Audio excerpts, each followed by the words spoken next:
Hey guys, welcome back to my channel Computer Science World. So we are doing the next topic in the series of DBMS, and the next topic is DBMS language. Okay. So in the last lecture we have studied about the DBMS क्या होता है, DBMS के components, ठीक है, उसके advantages, उसके disadvantages हमने last lecture में देखी है, that is lecture number 5th. So today is the lecture number 6th, and in this we are going to study about the DBMS language. So what do you mean by DBMS language? So DBMS के पास जिस मतलब एक language होती है, ठीक है, जिसकी help से हम क्या करते हैं, क्वेरी को एक्सप्रेस कर सकते हैं. ठीक है, हमने जो भी क्वेरी एंटर करनी होती है एसक्यूएल में, ठीक है, तो उसमें हम कौन कौन सी लैंग्वेज के थ्रू क्वेरी को एंटर करते हैं और कौन सी लैंग्वेज में कौन कौन सी क्वेरी होती है. ठीक है, किसी में अपडेट की होती है, किसी में डिलीट की होती है, किसी में इंसर्ट की होती है, किसी में कमिट की, ग्रांट की. ठीक है, तो ये बेसिकली क्वेरी को एक्सप्रेस करने के लिए ही लैंग्वेज होती है, ताकि हम इन लैंग्वेजेस की हेल्प से डीबीएमएस की क्वेरी लिख सके और अपने डाटा को रिट्राइव कर सके, अपडेट कर सके, डिलीट कर सके. ठीक है, तो ये लैंग्वेजेस होती इसीलिए है कि ताकि हम अपने डाटा पे जो भी ऑपरेशंस परफॉर्म कराना चाहते हैं वो ऑपरेशंस परफॉर्म करा सके. ठीक है, सो डीबीएमएस हैज एप्रोप्रिएट लैंग्वेज और उनके इंटरफेस है टू एक्सप्रेस डेटाबेस क्वेरीज. ठीक है, मैंने बताया कि डेटाबेस क्वेरीज को एक्सप्रेस करने के लिए होती है. ठीक है, और अपडेट्स वगैरह हमें परफॉर्म करने हैं तो हम इस लैंग्वेज का यूज कर सकते हैं. सो इसकी हेल्प से हम क्या क्या कर सकते हैं, डेटा को रीड कर सकते हैं, स्टोर करा सकते हैं, अपडेट करा सकते हैं. सो डीबीएमएस में हमारे पास 4 तरह की लैंग्वेज आती है, DDL, DML, DCL, TCL. DDL is data definition language, DML data manipulation, DCL data control language, next TCL transaction control language. Okay, so let us study one by one. So सबसे first है DDL data definition language. So data definition language हमारी किस लिए use होती है? It is use to define database structure. Database के structure या फिर पैटर्न को डिफाइन करती है. इसमें बेसिकली हम कौन कौन सी कमांड्स को एग्जीक्यूट कर सकते हैं या फिर कौन कौन सी क्वेरीज को एग्जीक्यूट कर सकते हैं. It is a set of SQL commands, मतलब है तो ये सारी एसक्यूएल की कमांड्स ही. ठीक है, बट वो ये कि अलग अलग लैंग्वेज के अंदर कौन कौन सी आ रही है. ठीक है, वो हमें देखना है. सो जो डीडीएल में कमांड आती है वो कौन सी है? क्रिएट है, मॉडिफाई है, डिलीट है.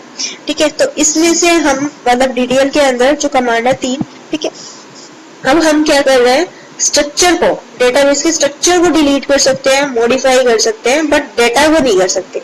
जो हमने वैल्यू इंसर्ट कराई हुई है ना, उसको नहीं कर सकते. डीडीएल कमांड की हेल्प से डेटाबेस के स्ट्रक्चर को डिलीट कर सकते हैं, क्रिएट कर सकते हैं, मॉडिफाई कर सकते हैं. ठीक है, वो कैसे, वो हम प्रैक्टिकली ही देखेंगे but in the 4th unit. Okay, so अभी के लिए हम बस सिर्फ टॉपिक रीड कर रहे हैं. It is used to create schemas create कर सकते हैं, टेबल, क्योंकि वो भी स्ट्रक्चर में आ गया ना. ठीक है, तो मतलब ये जो कमांड है स्ट्रक्चर को क्रिएट करने के लिए, स्ट्रक्चर को मॉडिफाई करने के लिए, स्ट्रक्चर को डिलीट करने के लिए हमारे लिए हेल्पफुल है. ठीक है, बट नोट द डाटा. ठीक है, इसमें हम टेबल्स वगैरह भी क्रिएट कर सकते हैं. सो डीडीएल की एक्चुअली कमांड्स होती कौन कौन सी है, लेट अस सी दैट. सबसे फर्स्ट है कमांड क्रिएट. ये कमांड है, ये किस लिए यूज होती है? डेटाबेस में अगर आपने कोई ऑब्जेक्ट को क्रिएट करना है तो इसका लिए आप क्रिएट कमांड का यूज करते हो. अगर आपने कोई टेबल क्रिएट करनी है तो भी आप क्रिएट कमांड का यूज करते हो. कैसे करते हो? क्रिएट लिखा, फिर टेबल, क्रिएट टेबल लिखा कि हमने एक टेबल क्रिएट करनी है, देन टेबल का जो नेम देना चाहते हो आप वो लिखो. ठीक है, तो आपकी एक टेबल क्रिएट हो जाती है. उसके बाद आप जो उसमें कॉलम्स वगैरह ऐड करना चाहते हो वो आप ब्रैकेट में डाल के साइड में लिख सकते हो कि ये कॉलम, इनका ये डाटा टाइप, सेमीकोलन लगा के आपकी क्वेरी एग्जीक्यूट हो जाती है. ठीक है, आगे एग्जांपल से समझेंगे. सो क्रिएट कमांड किस लिए यूज हो रही है हमारे यहाँ पे? डेटाबेस के ऑब्जेक्ट को क्रिएट करने के लिए. अल्टर कमांड किस लिए यूज हो रही है? कि उसको अल्टर करने के लिए, मॉडिफाई करने के लिए. ओके, ड्रॉप कमांड किस लिए यूज हो रही है? कि उस डेटाबेस के ऑब्जेक्ट को डिलीट करने के लिए. क्लियर? नेक्स्ट कमांड है ट्रंकेट, मतलब कि सारे रिकॉर्ड्स अगर आपने एक बार में डिलीट करने हैं तो हम ड्रॉप की जगह ट्रंकेट कमांड का यूज करते हैं. ठीक है, रीनेम कमांड किस लिए यूज हो रही है? कि डेटाबेस में जो आपने नेम दिए हुए हैं अगर आप उसको रीनेम करना चाह रहे हो ऑब्जेक्ट्स के नेम को, तो हम रीनेम कमांड का यूज करते हैं. ठीक है, नेक्स्ट है DCL data control language. Data control language किस लिए यूज हो रही है, इसमें हमारे पास बेसिकली दो ही कमांड्स आते हैं, एक तो ग्रांट और एक होता है रिवोक।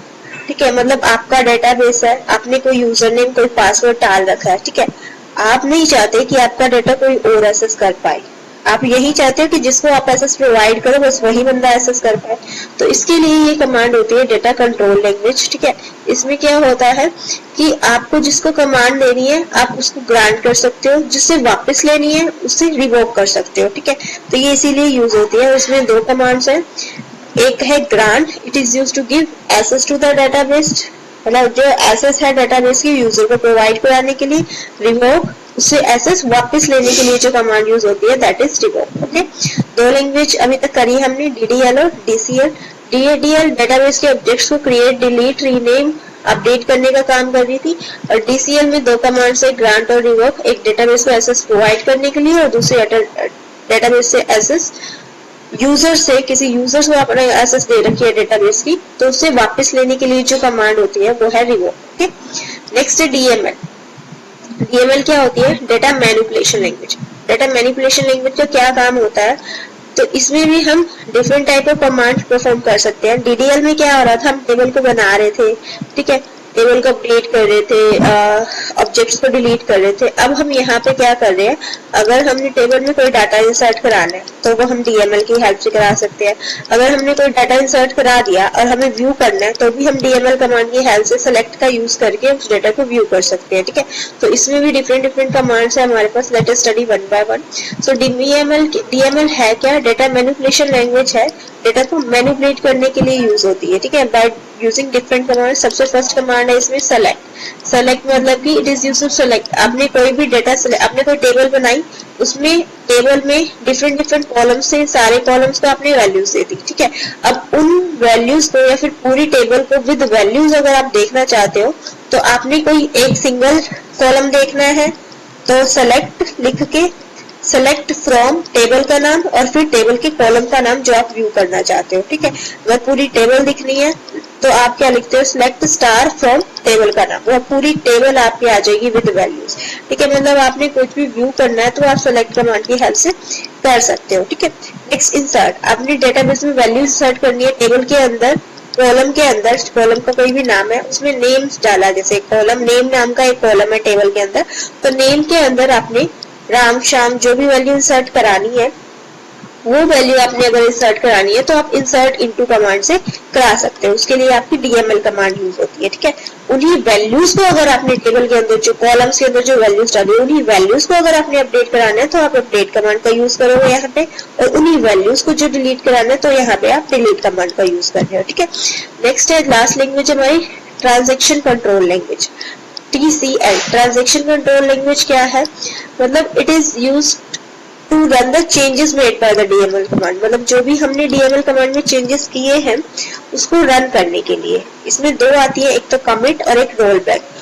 कमिट का क्या है कि हमने जो भी डीएमएल में एक्शन परफॉर्म किया है, कुछ अपडेट किया, कुछ इंसर्ट किया, कुछ व्यू किया, ठीक है, उसको सेव करने के लिए, मान लो कुछ अपडेट किया, ठीक है, कोई और वैल्यू थी टेबल में, नेम संजय था, ठीक है, उसकी जगह मैंने कोई और नेम डाल दिया, रिया डाल दिया। ठीक है, तो रिया अगर मुझे क्या इंसर्ट कराना है उसकी जगह, तो अब मैंने वो ट्रांजैक्शन परफॉर्म कर दी, अब मुझे उस ट्रांजैक्शन को सेव कराना है तो उसके लिए मैं कमिट कमांड का यूज करूंगी, मतलब वो वाली ट्रांजैक्शन सेव हो जाए।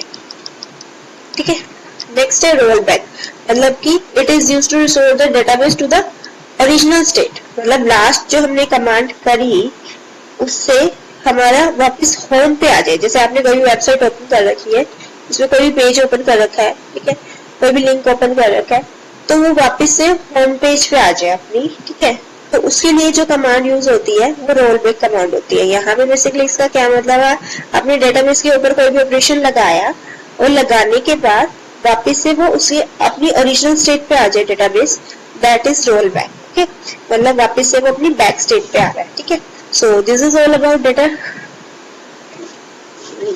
DBMS language. Sorry, I am saying data definition. So this is all about DBMS languages. In the last lecture we have to study the last topic of this unit, unit number 1, का एक last topic रह गया है कि ये जो DBA है, database designer है, इनके रोल्स क्या होते हैं, फटाफट से वो करके फिर हम अपनी नेक्स्ट यूनिट स्टार्ट करते हैं कल से. Okay, thank you all. Please subscribe the channel, like the video and share with your friends. Thank you.